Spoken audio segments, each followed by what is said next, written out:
There's one on the left there.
Do you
Hello.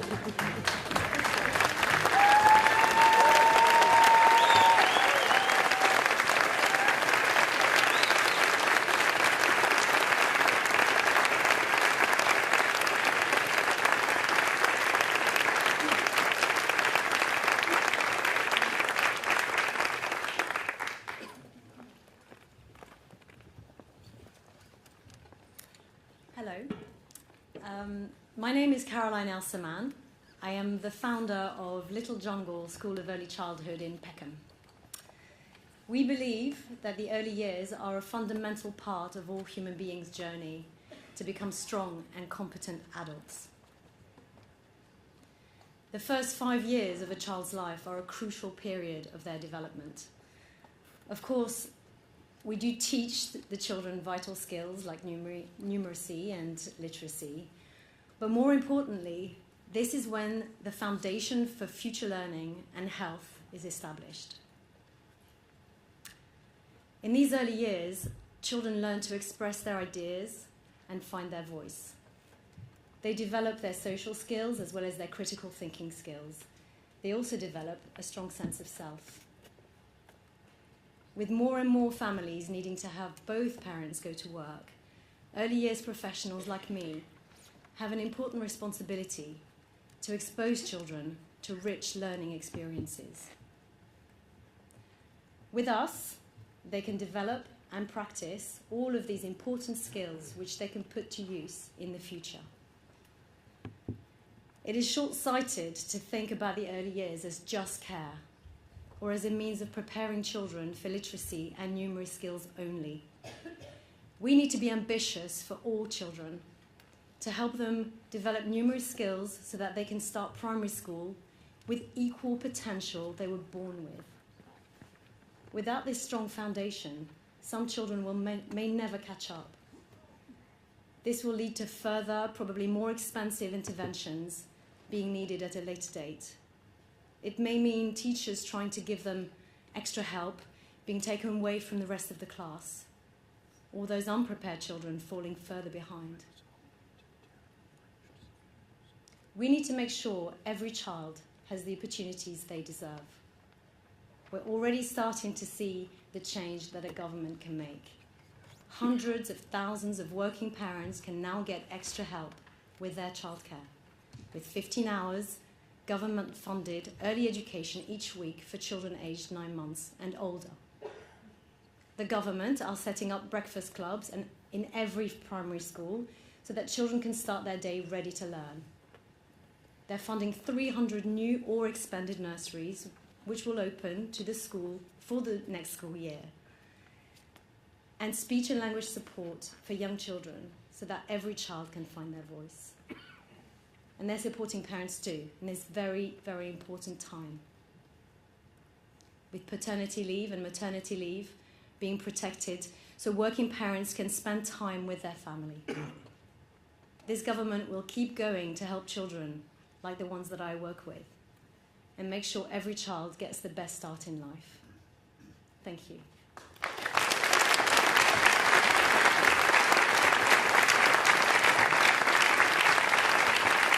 Hi, my name is James. My name is Michelle. Hello, my name's Olwen. The cost of living crisis really hit my family hard. Most of my family members are on prepayment energy meters, so when prices first started to increase, they often have to decide whether to top up the electricity bills or gas bills, often not being able to do both. So the cost of living crisis has affected us fairly severely, and our hope is that with these changes, it will be a lot more manageable for us, or at least the other costs, like cost of living, which has been going up, will either go down or even just remain the same and stop increasing at the rate that they are. That's all been really challenging, and it's really positive to hear that the government want to raise living standards, that they have a commitment to that. I support the government's pledge to increase living standards, as that will provide families the ability to afford the basics again, and also to provide them with hope towards the future. Finding affordable, suitable accommodation has been almost impossible. I'm 27 now, and as I look towards the future, I want to get onto the ladder to help give the security and stability that I need to help start planning for a family. My daughter is young at the minute, she's only 5, but when she grows up I want her to be able to more easily own her own home, and it doesn't seem like that's really possible at the minute. So I support the government in building lots and lots of new homes. There are lots of people that need stable living conditions, stable bases, people that want to buy or rent homes, depending on their situation, that aren't currently able to because of the market and because of the availability of it. The government's plan to build 1.5 million additional homes will not only help first-time buyers, but also people looking to move further up the ladder like myself.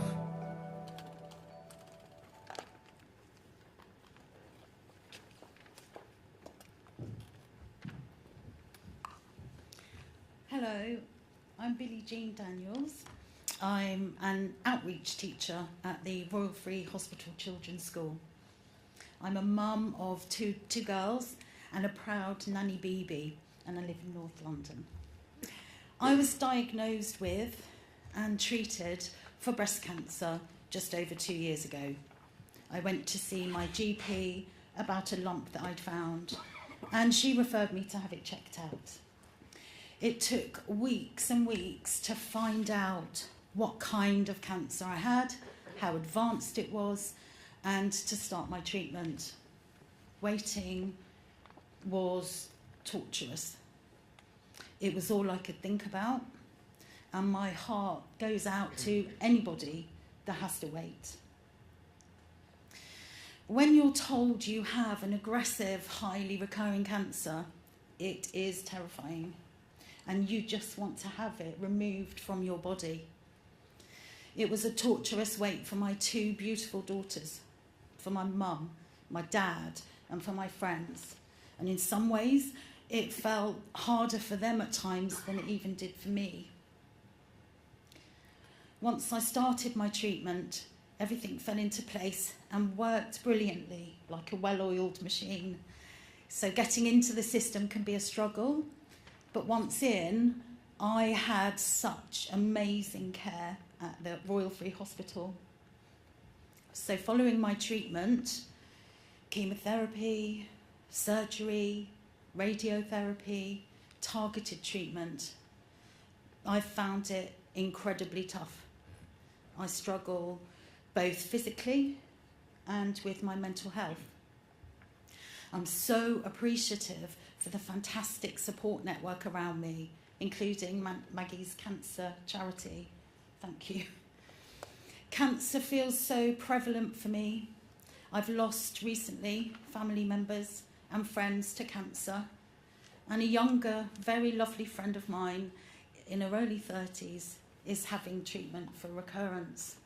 She's had to have some of her eggs frozen in an attempt to fulfill her dream of becoming a mum in the future. She's had medical menopause caused by chemotherapy. So having an awareness of so many people with cancer, and through my own life experiences, it's highlighted how vital it is that we invest in our precious and amazing NHS. I want to see an NHS where everyone who needs it gets the tests and the treatment that they need when they need it. And importantly, the support they need to cope with it and adjust back to their life after treatment. And I know that that's what Keir Starmer's government wants too. I was determined to do everything that I could do to fight. But without the NHS and the treatment that I received, I would not be here today. Modern medicine can be a lifesaver, but we need to fund it to make it happen. That's why I am thrilled to see this government prioritising ending the backlog so that people can be seen more quickly. Nobody with cancer should ever have to rely on being lucky. Thank you.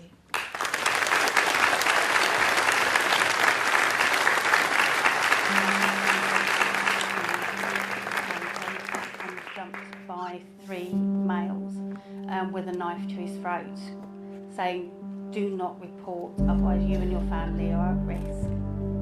It makes you question your own vulnerability in your community, on who's looking out for each other. It makes you think that, as the wife of the victim, that you're helpless to help them, and so you have antisocial behaviour has a profound effect on those people that are experiencing it, whether it's a short-term thing or a longer term, into years maybe. I really do welcome the initiatives and the proposals that the government are bringing in around neighbourhood policing, making it the strongest neighbourhood policing that we've seen in a number of years to help support the communities, because being able to do it is really, really important, because that has a knock-on effect to even the minutest antisocial behaviour in our communities. So success for me would look like, and for the community, is that there is a higher trust and confidence in reporting, but also in the prevention of crime in the first place. But it is welcome that we see more people and more police on the beat. We as communities have a role to play, the police have a role to play, the councils, the government, everybody has a part to play in this. What I would like to see in 5 years' time is that the government has been seen as trying to get to or achieving those goals. So I'm acknowledging it's going to be a hard journey, it's going to be a challenging journey, but if the government are really, really pushing for those results, then I wish them the best of luck.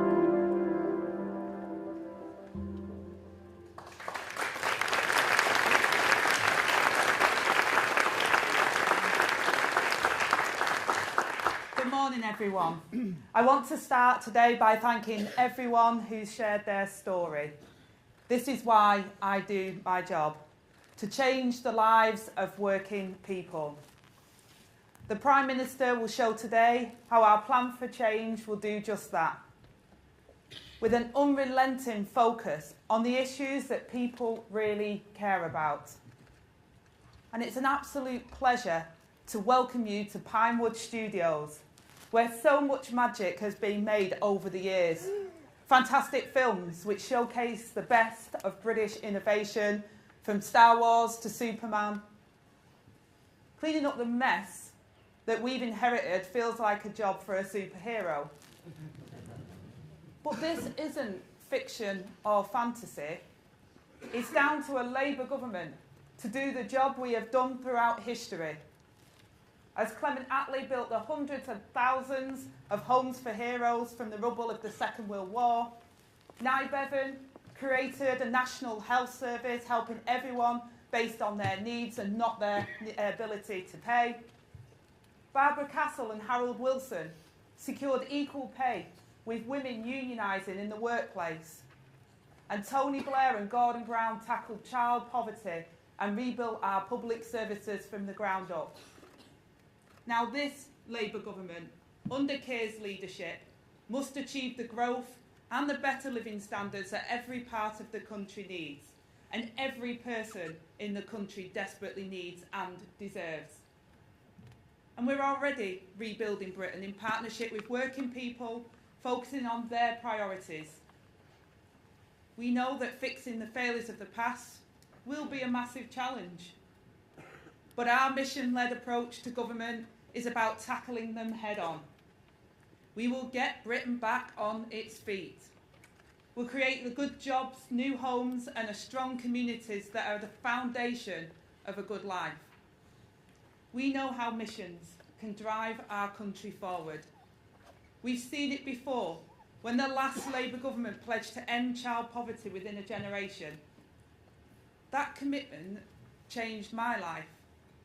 I've seen firsthand and had first-hand experience of what a mission-led government can do. In the opportunities it creates, the communities it builds, and the trust that it forges between the government and the people it serves. I stand before you as Deputy Prime Minister thanks to the last mission-led Labour government. And I'm proud to be part of another serving you today.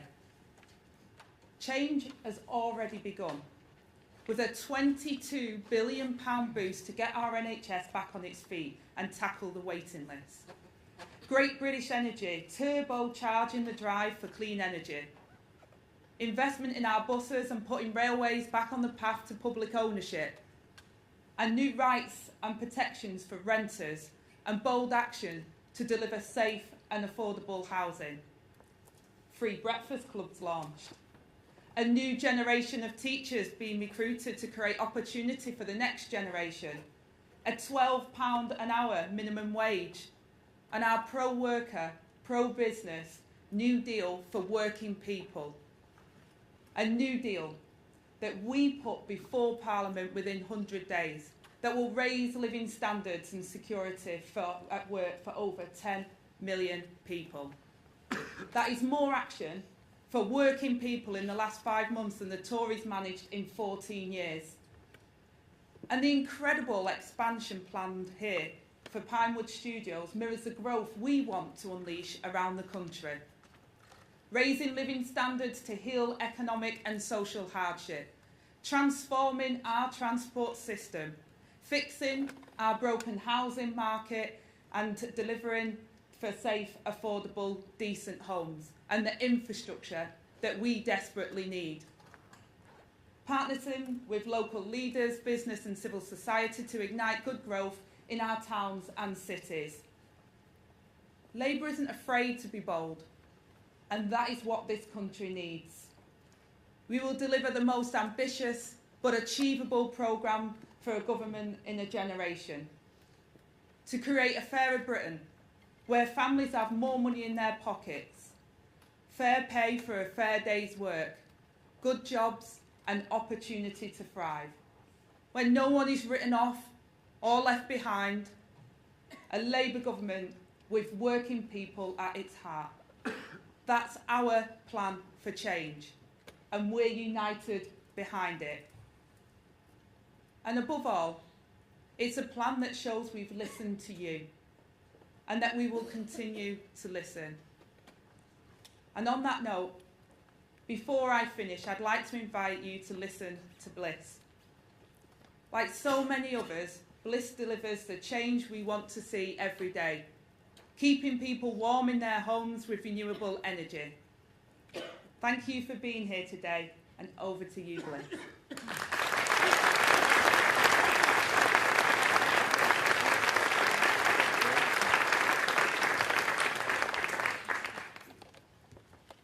Good morning, everyone. I'm Bliss Cunnin, and I absolutely love my job.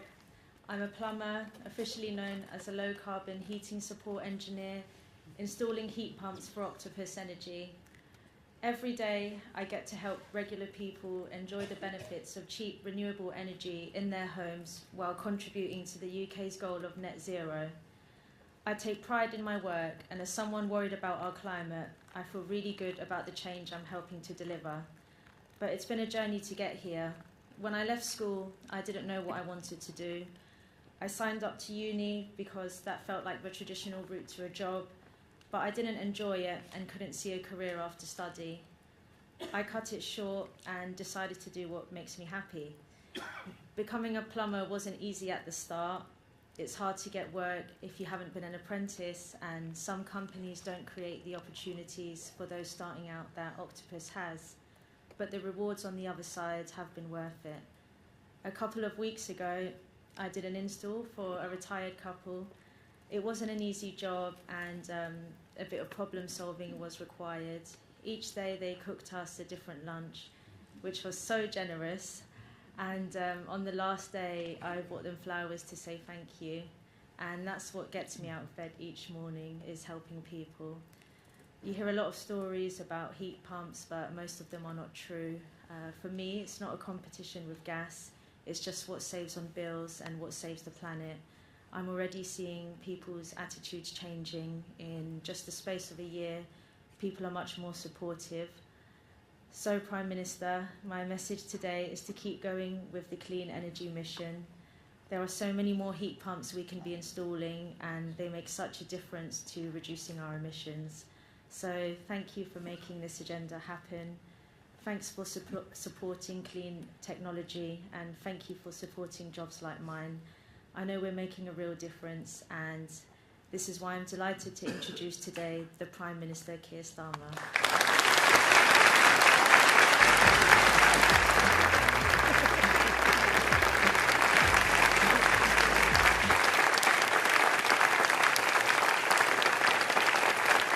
Thank you, Ange, and thank you to all of our speakers, speaking so powerfully about things that really, really matter. And Bliss, that was incredible. And Bliss has never spoken in public like this, from a stage like this before in her life. I saw her about half an hour, 45 minutes ago, a little apprehensive, but you absolutely nailed it there, Bliss. Well done, and what an amazing thing. An amazing contribution you're already making to our country, so thank you for that. And as Anne said, it is really great to be here at the iconic Pinewood Studios, the spiritual home of Britain's film industry. And, you know, the leader of the opposition thinks that if you do a couple of shifts in McDonald's, then you can become working class. So by that logic, if I keep coming back here, I could be the next James Bond. But this really is an incredible place. I'm sure you felt it when you came in. Countless Oscars produced here. An engine of growth which supports 8,000 jobs. And more than that, a beacon to the world of British creative brilliance. So I'm delighted to be here to launch our plan for change. Because this is about who we are as a nation. How do we project our values, fight for our values, show our strength in an ever more volatile world, but also to show to the British people that their country can still do great things. And to be honest, not just great things, things that they should be able to take for granted, the basic functions of the state. Take the NHS mentioned earlier, because perhaps more than any other institution, it represents the bigger us. Millions owe everything to it, and 2 of them are here. My family, of course, no difference. And I know I've said this before, but I would not be here without the NHS. It's the reason my mum was able to have children when she was first told, aged 11, that that would never happen. And that's because the NHS never gave up on her. And behind every single door in this country, there's a family with their own version of these stories. And yet here we are. The NHS, even the NHS, losing the trust of the British public. Record dissatisfaction. Unable to provide the timely care and dignity that Britain relies on. A precious contract between the state and the people, broken by public services in crisis, unable to perform their basic functions, broken by an economy that leaves millions working harder just to stand still, and broken by politicians who promised change and never delivered. Broken, but not beyond repair. Because one thing the British people do know in their bones is that this is a great nation. No matter how tough things are for their family and their community, they know that. And they're right. Because they recognise it in themselves. After all, in the last 14 years, they tightened their belts when they were told, we're all in it together. They closed ranks to defeat a deadly virus. And they never once wavered in their commitment to stand with Ukraine. And all they asked for in return was a government to meet them halfway. And there's hope in that. The hope of a government finally able to match their ambition with a credible plan for unlocking their potential A great nation, rediscovering it can do great things, renewing that contract with the people, delivering the change that they voted for.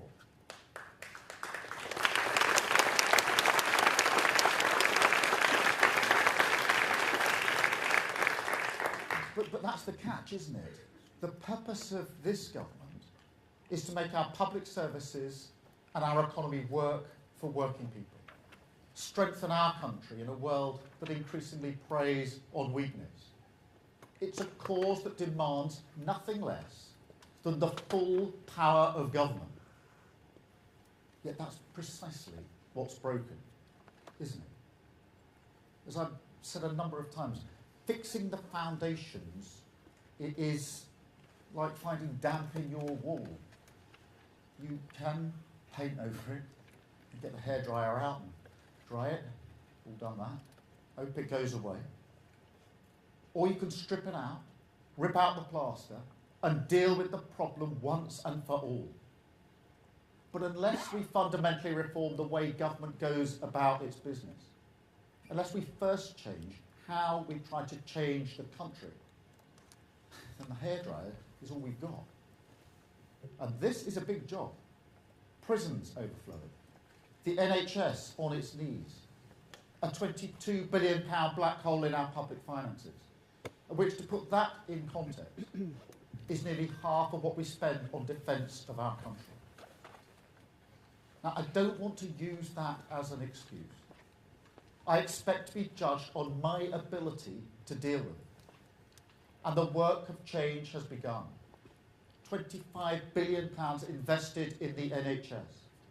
Asylum returns up 53%. The minimum wage raised by a record amount. Stabilising the economy, fixing the foundation, clearing up the mess so we can take the country forward with our missions. Now that doesn't happen by accident. There's no investment in our public services without difficult decisions. No solution to the housing crisis without approving controversial development. And no taking our country forward without levelling with you honestly about the trade-offs we must face together. Now, the path of change is long, it's hard, there are a few thanks in the short term. But mark my words, with this plan for change, we will stick to it. Country first, party second.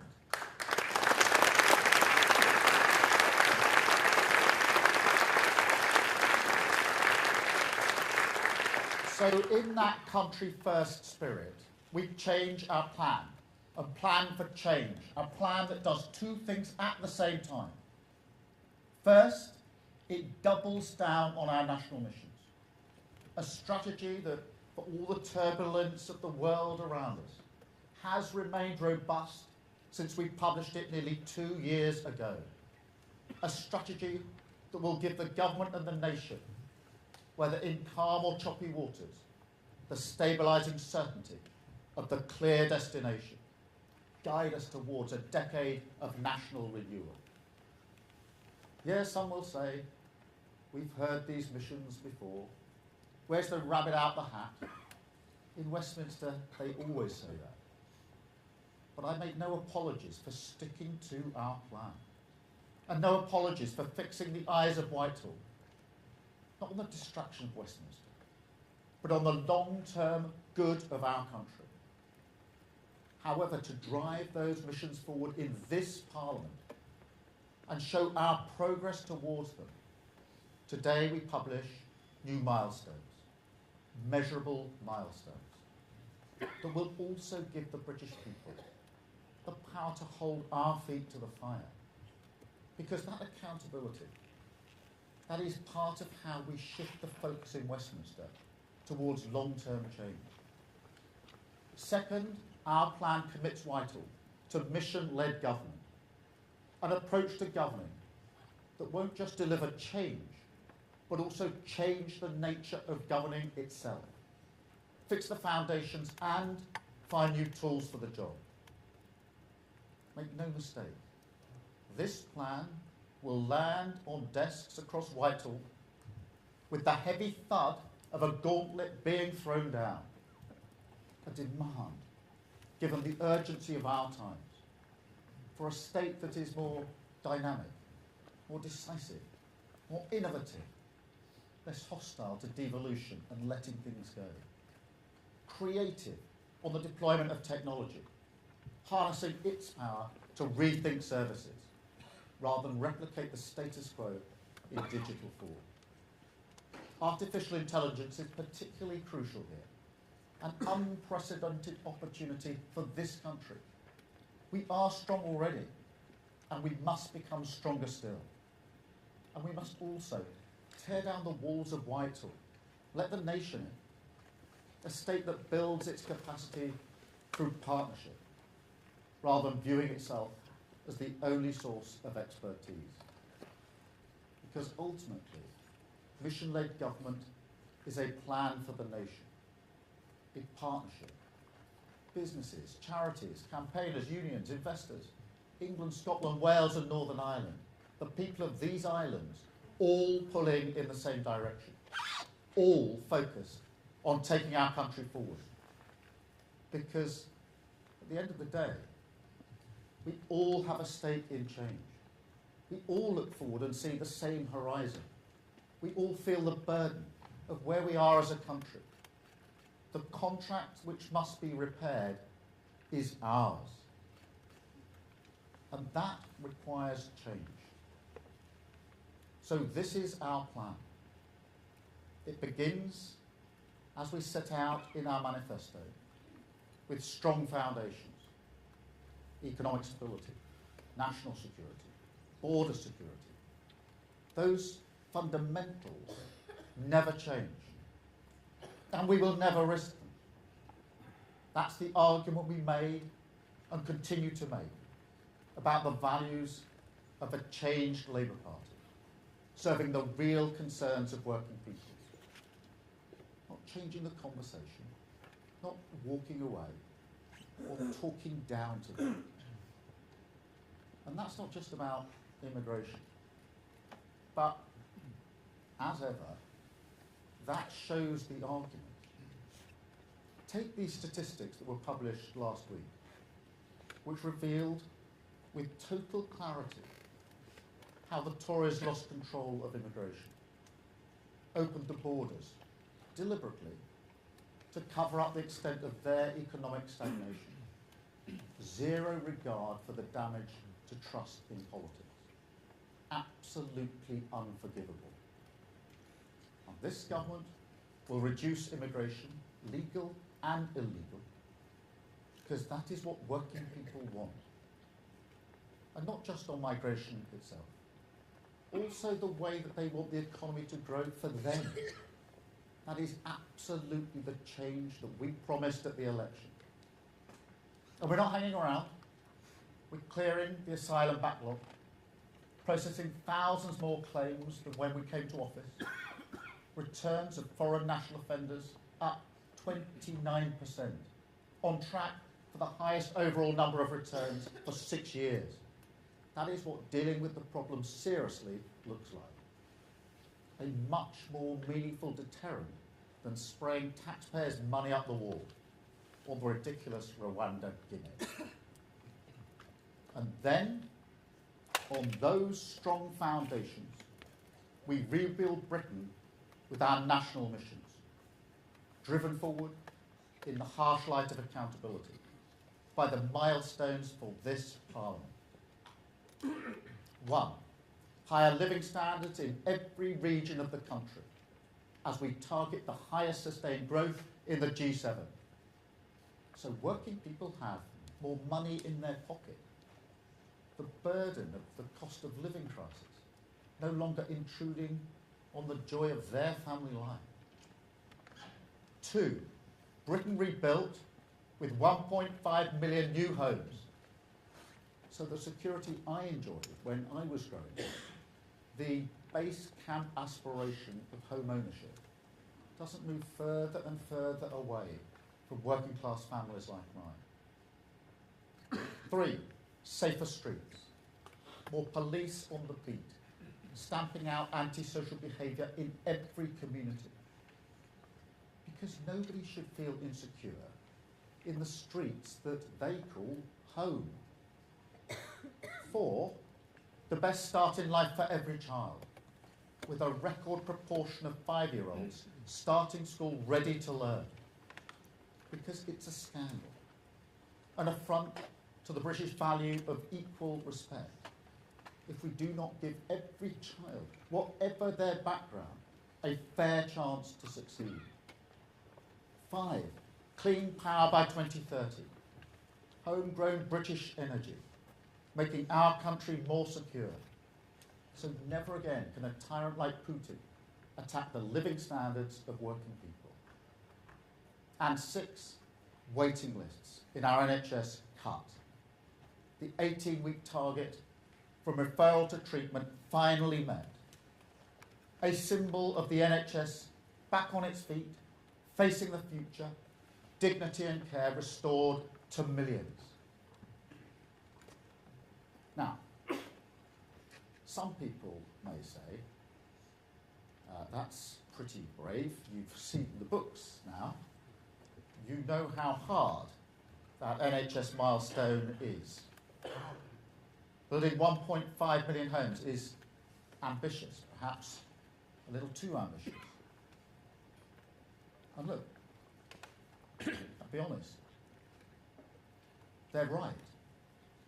We face an almighty challenge to hit these milestones by the end of this Parliament. Like I say, we're starting from ground zero. Waiting lists over 7 million.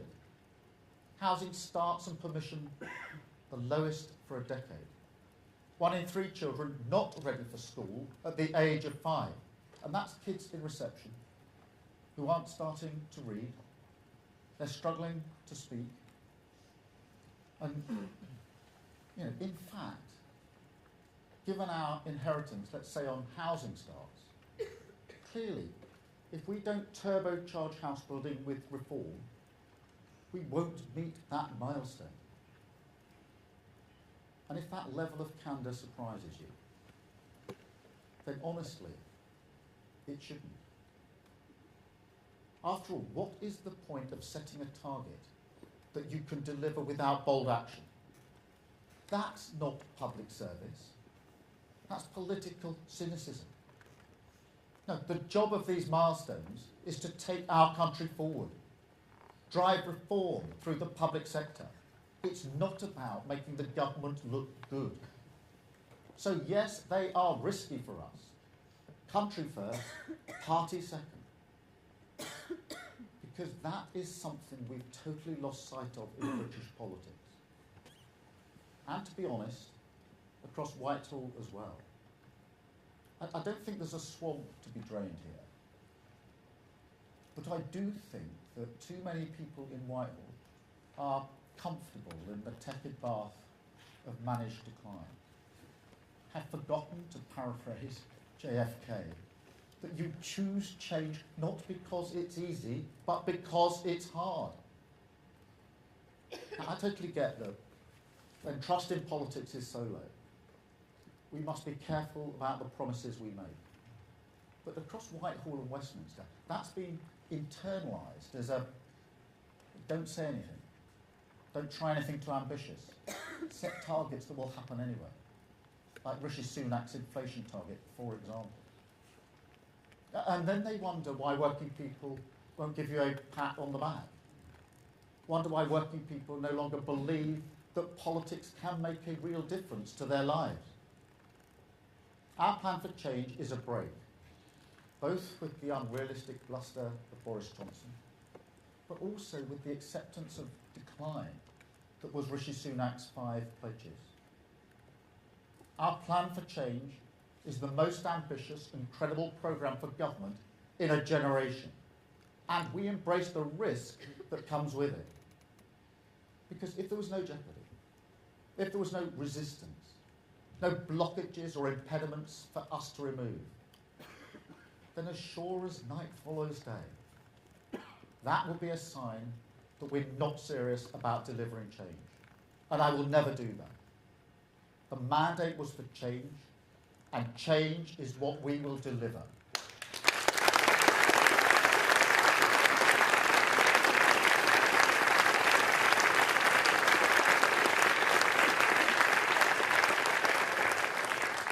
So to those who still need to hear it, change and reform are coming. That's what this plan means. Productivity in the public sector is 2.6% lower than this time last year. 8.5% down compared with just before the pandemic. Now that would not be accepted in any other sector or walk of life. And I'm not going to subsidise it with ever-rising taxes on the British people. Take our neighbourhood policing guarantee as an example. That will deliver 13,000 extra neighbourhood police, visible on the beat, tracking down on antisocial behaviour, a named contactable officer in every community, a relief for millions of people scared to walk their own streets. That pledge is only made possible because we're matching investment with reform, standardising procurement, streamlining specialist capabilities like digital forensics, ending the madness of each of our 43 forces purchasing their own cars and their own uniforms. Or take our planning system, a blockage in our economy that is so big it obscures an entire future, stops this country building roads, grid connections, laboratories, train lines, warehouses, wind farms, power stations, you name it. A chokehold on the growth our country needs, suffocating the aspiration of working families. I mean, you walk around our country, you look at our infrastructure, and it is clear almost immediately that we have long freeloading of the British genius of the past because we won't build a future. We haven't built a reservoir for over 30 years.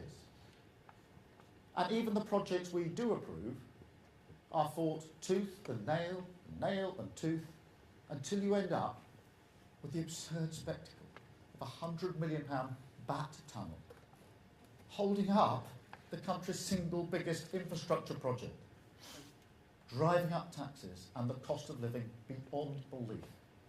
And I'll tell you now, this government will not accept this nonsense anymore. We will streamline the approval process in the forthcoming planning and infrastructure bill. And driving through reform, I can announce another new target. Not just 1.5 million homes, but also 150 major infrastructure projects. A milestone that will triple the number of decisions on national infrastructure compared with the last Parliament. And just as importantly, will send a very clear message to the NIMBYs, the regulators, the blockers, the bureaucrats, the alliance of naysayers, the people who say, no, Britain can't do this. We can't get things done in our country. Well, we say to them, you no longer have the upper hand. Britain says yes.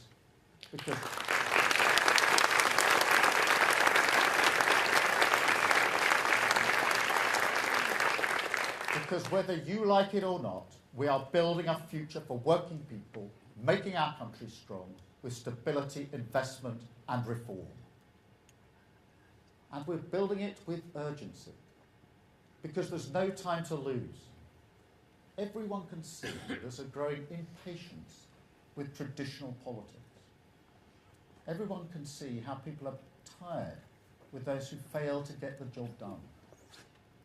Now, populism isn't the answer to Britain's challenges. Easy answers won't make our country strong. But nobody can deny that this kind of politics feeds off real concerns. In fact, that's the crux of the matter. People haven't become radical ideologues. We are still, in our values, a pragmatic nation. what people want from their politics, that hasn't changed. They want a stable economy. They want their country to be safe, their borders secure, more cash in their pockets, safer streets in their town, opportunities for their children, secure British energy in their home, and an NHS that is fit for the future. And that is why we've set these missions. Missions to make our country strong. Missions to make working people better off. Missions this government will deliver.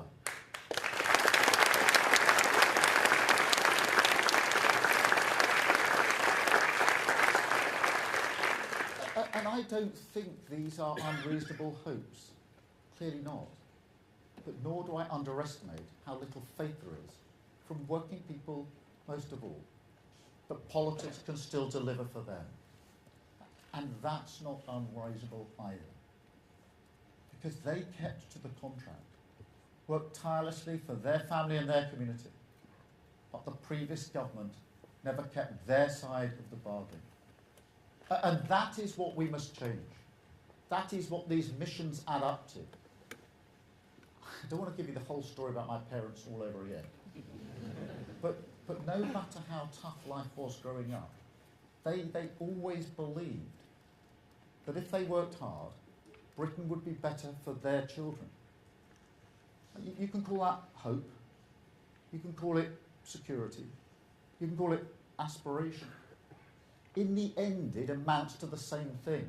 It's a feeling, a belief, a confidence that allowed working class families like mine to raise their eyes, to look forward and build their lives around the future.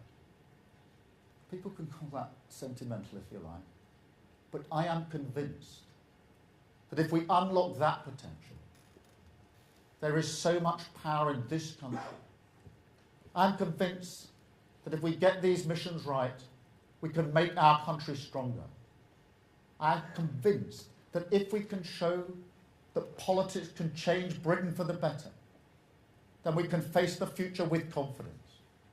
A country secure in its values, determined to walk through the storm and build a new Britain with 1.5 million new homes, neighbourhood policing in every community, children starting school ready to learn, a more secure energy system, living standards raised, people better off, more cash in their pocket, more freedom to enjoy their family life, and dramatically cut waiting lists. That is my plan for change, the driving purpose of this government, and we will stay the course.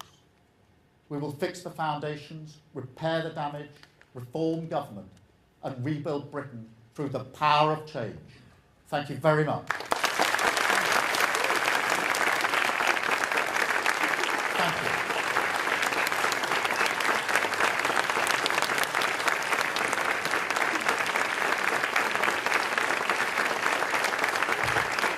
Thank you very much.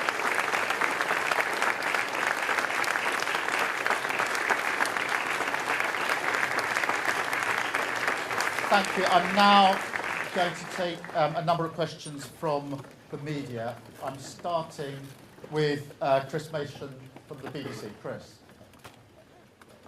Thank you, Prime Minister. Chris Mason at BBC News. You set out these milestones this morning. Immigration isn't one of them, but you have talked about it and it is in the document. And so people might wonder whether it's a priority or not.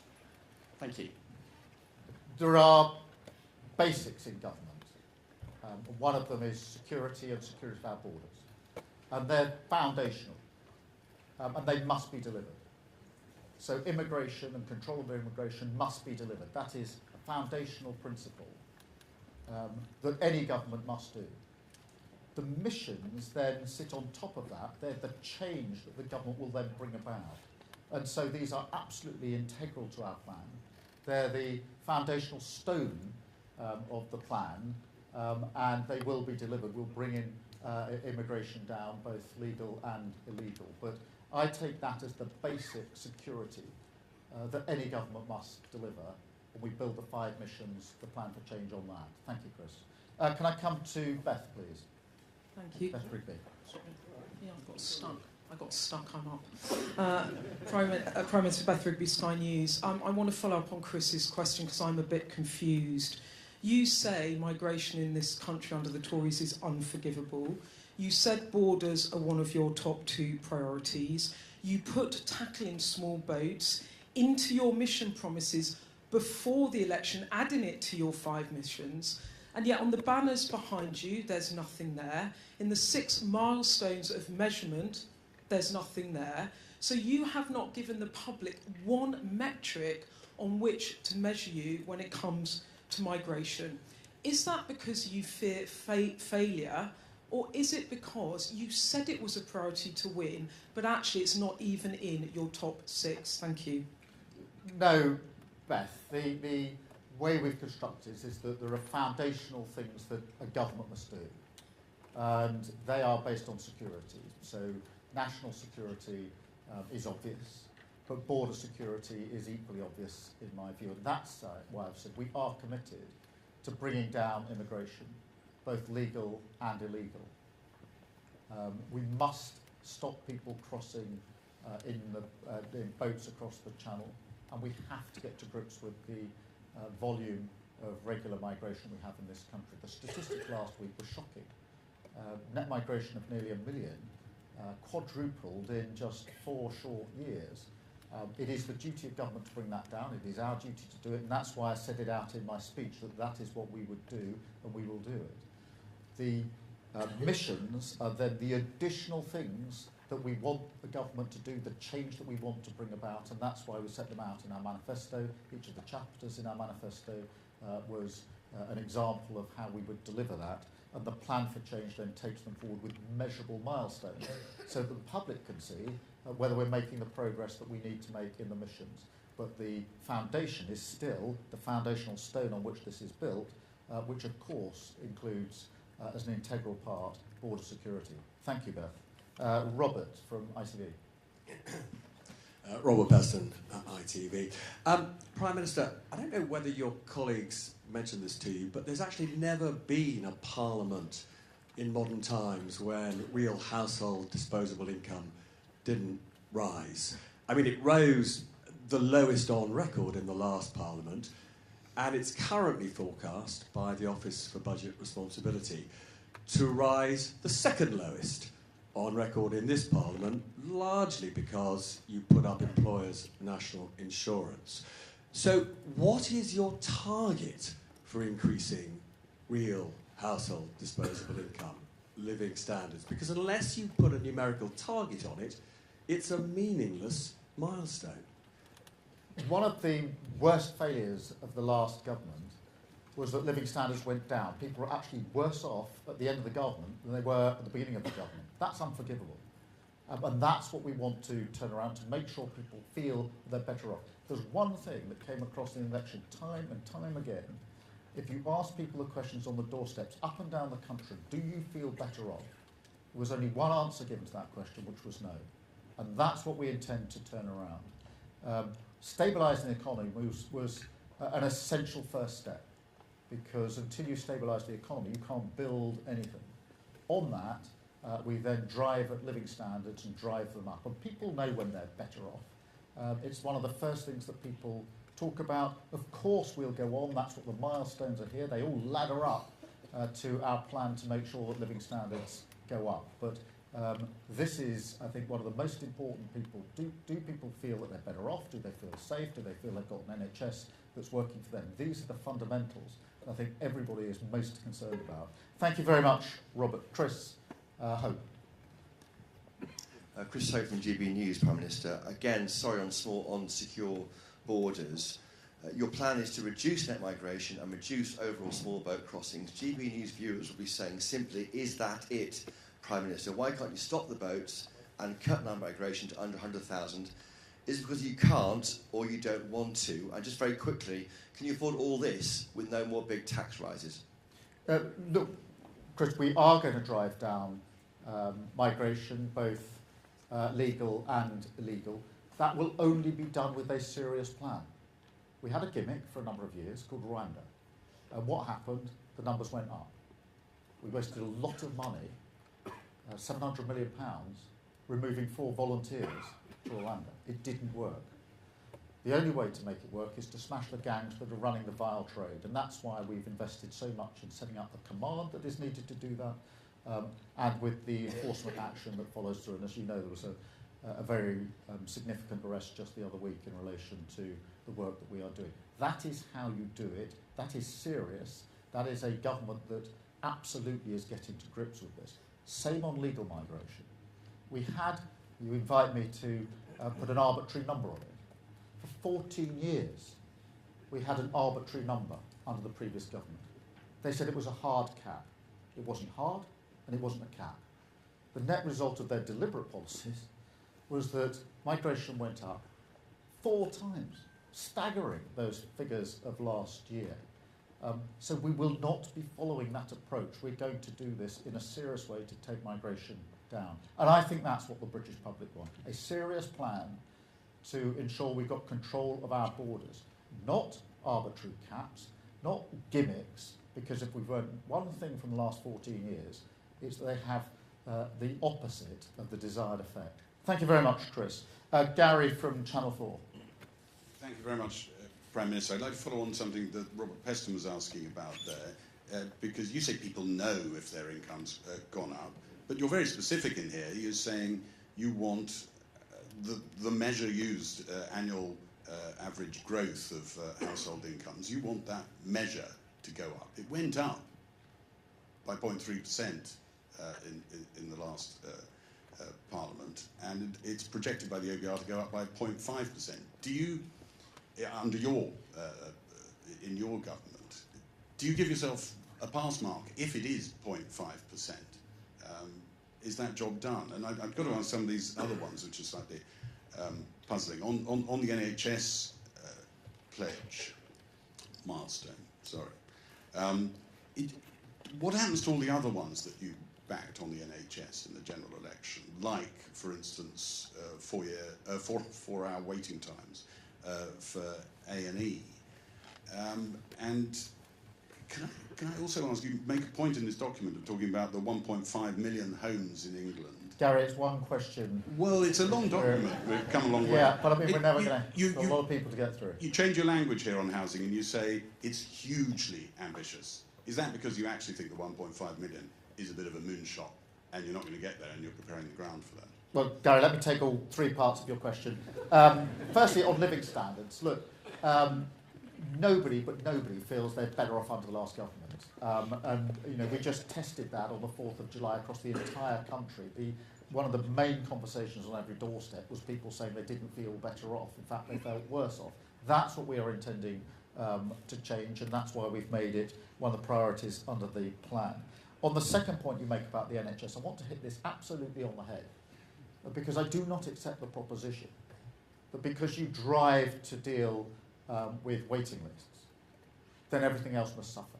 That is part of the thinking of the last 14 years. It's part of the reason you have managed decline, because you accept that, and you accept other standards can go down. I don't accept that. And that's why we're going to drive this hard on delivery. That's why we're going to drive through reform at the same time. But the very idea that the moment you say, I'm prioritising one thing, that is permission to let go everything else, is completely wrong. It's part of the wrong thinking that we've had for years in politics. And I don't accept it for 1 minute, and it is not built into our assumptions. On the 1.5 million, look, it is ambitious. It's huge. This hasn't been done for decades and decades. But we're going to do it. We're going to go for it. That's why we're going to take the difficult decisions. The reasons it hasn't been done is because people are too scared to take the planning decisions that were necessary. They talk the talk, but they didn't actually walk the walk. They didn't strip out the regulations that were needed, didn't get the skills in the right place. Yes, it's ambitious, and as I said candidly, it won't be met if we don't turbocharge it.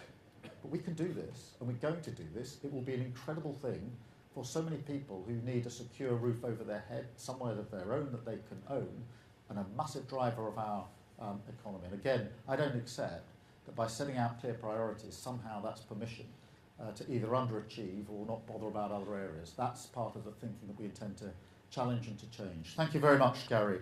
Natasha from LBC. Prime Minister, thank you. Natasha Clark, LBC.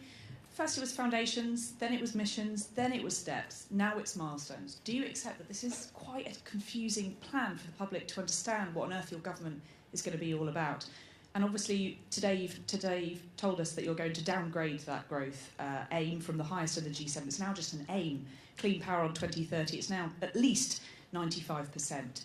Are you watering down some of your promises after realising that government is a bit harder than you thought? No, and the order in which you put things wasn't the order in which I announced them, because I announced the missions 2 years ago as our 5 national missions to give a sense of purpose-driven government.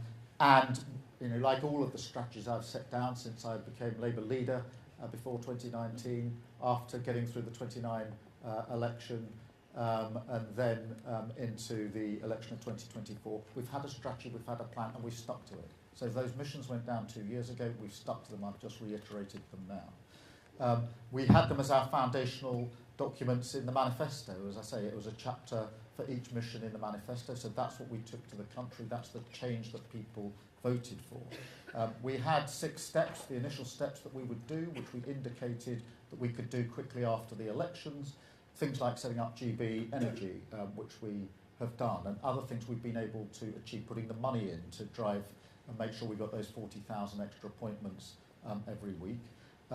We then passed the budget to make sure we could stabilise the economy, and now we set out the milestones so that people can measure, are we making proper progress on our missions, back to what we said 2 years ago, and what will it feel like for me? Will I have more money in my pocket? Will I be able to get an appointment at the NHS when I need it? So these are, if you like, something for the public to use to hold us to account on what we say we can achieve on the missions in the first 5 years. And I'll be absolutely straight about, it is also designed to push and drive the reform that we're going to need if we're going to ensure that we bring about the change that's so desperately needed. Thank you very much. I've got Eleanor from the Eye. Eleanor. Hello, Prime Minister. Eleanor Langford from the Eye paper. Labour previously stated that it was going to achieve 100% clean energy by 2030, but this document today only puts that at 95. Is Labour rowing back on its clean energy pledges? No, the clean energy pledge is today exactly what it was in the election. That has always been central to our mission. It's a bit like the 1.5 million homes. It's really difficult. And when we first set it out 2 years ago and started our conversations, almost everybody we spoke to said, that's tough. But then when we developed those conversations, people said it can be done, but it can only be done if it's turbocharged. So there's no watering down, there's a doubling down on the determination to achieve it. Thank you very much. Martin from the Express. Thank you, Prime Minister. I'll have another stab at immigration. I'm still not sure what your actual plan is to tackle illegal crossings, which are up since you've become Prime Minister, the asylum bill, which is up since you became Prime Minister, and Brian Bell, Chair of the Migration Advisory Committee, said at the weekend that we should expect a norm of net migration of around 350,000 per year. Do you agree with that? Well, the only way to tackle illegal migration effectively is to take down the gangs that are running it. They're making a huge amount of money in order to put people on boats across the channel, and we have to take them down. That's why we've set up the Border Security Command. That's why we're striking agreements with other countries. That's why I'm investing a lot of my time face-to-face with leaders to make sure that that law enforcement is coordinated and we have the collaboration. I've done this before. I was Chief Prosecutor for 5 years. We had then, in my time, to deal with terrorist gangs who were also operating across borders. We had to deal with gangs that were moving drugs and guns across borders. And we did it by collaborating and coordinating. I've never accepted, and I won't accept, and I've said this before and I'll say it every day, I've never accepted that apparently we can deal with terrorist gangs, apparently we can deal with gangs that are running guns and drugs, but apparently we can't deal with those people who are running this vile trade. I don't accept that. And I think that's the serious answer to this problem. Not a gimmick that made absolutely no difference and cost a fortune. And So that's how we have to take down the gangs that are running the fur trade in the first place. On the asylum costs, of course we've got to bring them down. We've got to process the claims. Because the last government didn't stop the boats and didn't process the claims. They've got record numbers of people who are stuck in the middle, having to be accommodated at the taxpayer's expense. That was a ridiculous way to run the country. We're going to change that. Thank you very much. Can I have Anna from the FT?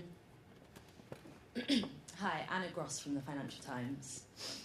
When you select six targets like this, there's obviously going to be an opportunity cost for other policy areas that aren't being targeted.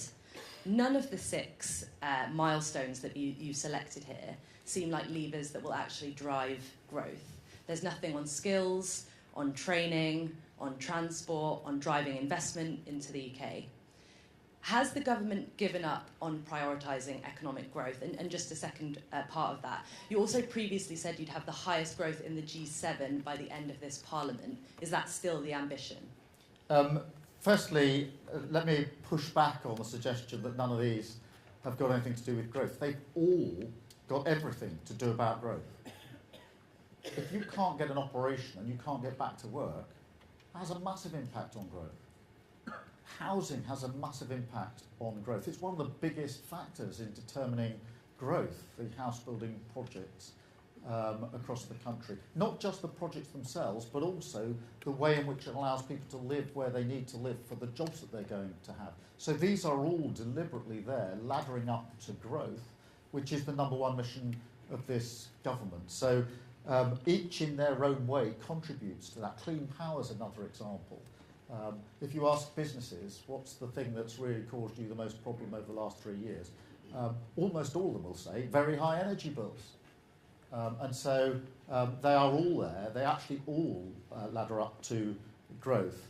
On your second challenge that on the high sustainable growth in the G7, that is what I set out 2 years ago.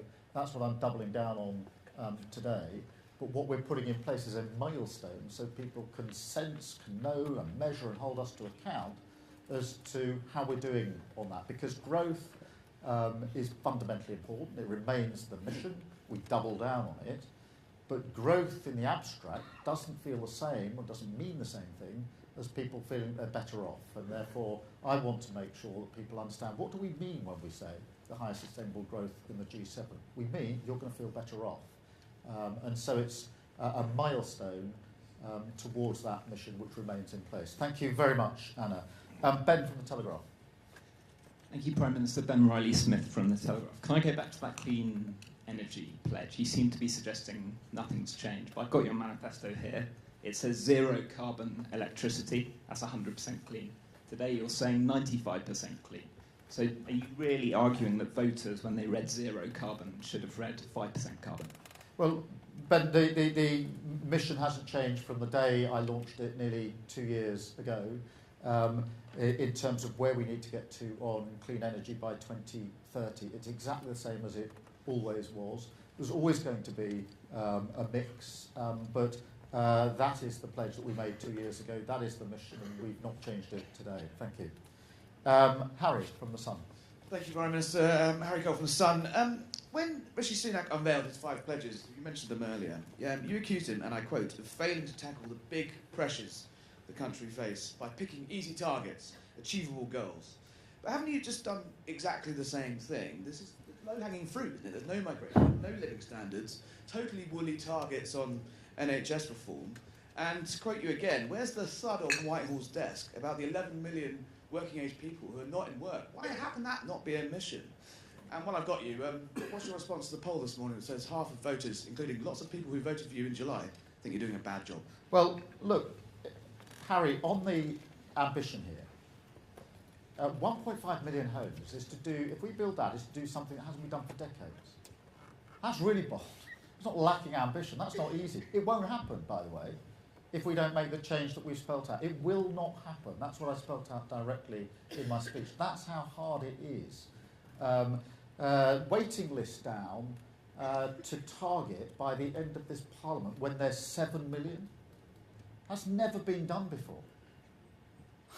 That's hardly unambitious. That's hardly the warm bath that Rishi Sunak got into. Clean power by 2030. I can tell you, Harry, when I announced that 2 years ago, the first response of almost everybody is, that's not achievable. You're never going to do it. They didn't say, well, that's a breeze. I don't accept that they are not ambitious. I accept they're actually really risky for us to put them up there, because that is now the measurable that we've chosen to put before the public. And look, Harry, on polls or anything else, I know what I was elected to do, which was to change the country for millions of people who desperately need change. I knew we had to do the hard yards early on, take the tough decisions early on. Anybody who's ever run a business or run an organisation knows if you're going to change things, you don't identify a tough decision and say, I'll do it in a couple of years' time. You do it straight away.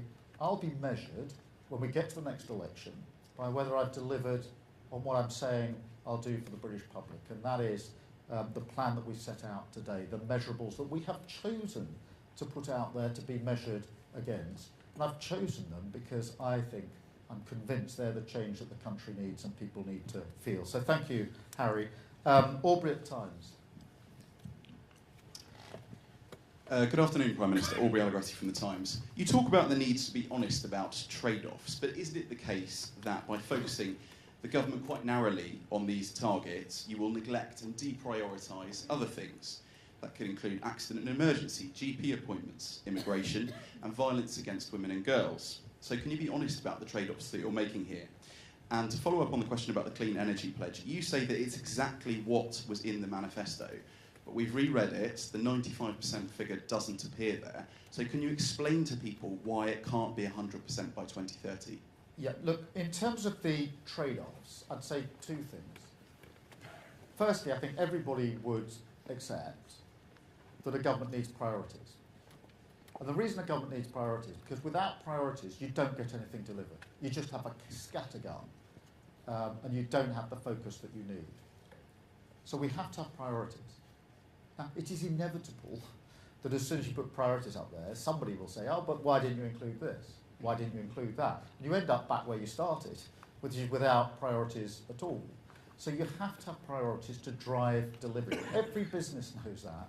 Every organisation knows that. Anyone who's ever done anything in their lives knows that you need to have priorities if you're going to get things done. If you just have a generalist scattergun approach, it's the surest way of ensuring that you're not actually going to deliver anything. I do not accept that by putting priorities up there, that we're giving permission on everything else to fail. I don't accept that. I won't accept that. That is not acceptable, and it's not the way we'll do government. But this is setting out measurables for people so that they can see how we're making progress on our missions and hold us to account for those missions and to drive delivery and drive the change that we need in order to do so. In relation to the Clean Power mission, as I say, we launched this 2 years ago. The ambition, the nature, what we've said about it has been completely consistent for 2 years. As I say, the reaction at the time is it's not possible, something I didn't accept then and I don't accept now. I've got Sophie from the Daily Mirror. Sophie Huskisson from the Daily Mirror. Prime Minister, Scotland has vowed to axe the 2-child benefit limit. Will you now reconsider your decision not to scrap it, to hit your milestones to give children the best start in life and to improve living standards? Well, Sophie, what I can say is I'm absolutely committed to driving down and dealing with child poverty. That's what the last Labour government did to huge effect. It's why we've set up the task force to deal with this. But I don't accept that this is just one thing that needs to happen. If you're really going to tackle child poverty, you've got to look at housing, you've got to look at health, you've got to look at education, you've got to look at so many aspects of a child's life in order to take it seriously and to bring it down. So I know it's easy to think there's one silver bullet, and if you just do that one thing, that will change everything. I don't accept that, but we've got a strategy that we're working on to ensure that we do what the last Labour government did, which is to drive down child poverty. Thank you very much. I've got Harriet from the Daily Mail. Thanks, Prime Minister. Harriet Lyne, Daily Mail. Since coming into office, you've launched 67 reviews, consultations and task forces, with even more in the pipeline. Critics say you're more interested in talking shops than tough decisions. Don't these reviews show that you simply didn't have a plan for what to do when you got into government? No. And if you look at what we've done, there's a whole list of things that we've done already in government. I listed some of them in my conference speech in September. I haven't got time to repeat that speech here, but there were a long list of things that we've already delivered on. Setting up Great British Energy, making sure that we're doing the, already starting on the planning reform that we need, already using the money we've got to bring down the waiting lists in our hospitals. There's the Border Security Command already set up. So the delivery, there's lots and lots of stuff that's being delivered. But of course we've got to review things when we get into government. The first thing we had to do was review the books. I'm glad we did, although I didn't like what we found. We reviewed the books and found there was a £22 billion black hole. It's a good thing we did that review, because if we hadn't done that review, we wouldn't have been able to pass the budget, which is now stabilising the economy. We reviewed how many people we had in our prisons. Many more than we needed, bursting point, to a point where, when I was trying to deal with the disorders, we were really struggling whether we had enough prison places. That's unforgivable. I don't care which political party anyone supports. That is totally unforgivable. We're reviewing what's going on in immigration, because the numbers that came out last week were staggering. Of course we're going to review how we're going to deal with that, because everywhere you look, the failure of the last government was much more profound and deep than even everybody thought it was on the 4th of July. So, like any business or organisation, as I say, you've got to understand what you're dealing with once you're in a position to deal with it. And that's why we are looking across the board, looking at what we've got to do, and already getting on with the change that we need. Thank you very much. Thank you all. Thanks for being here.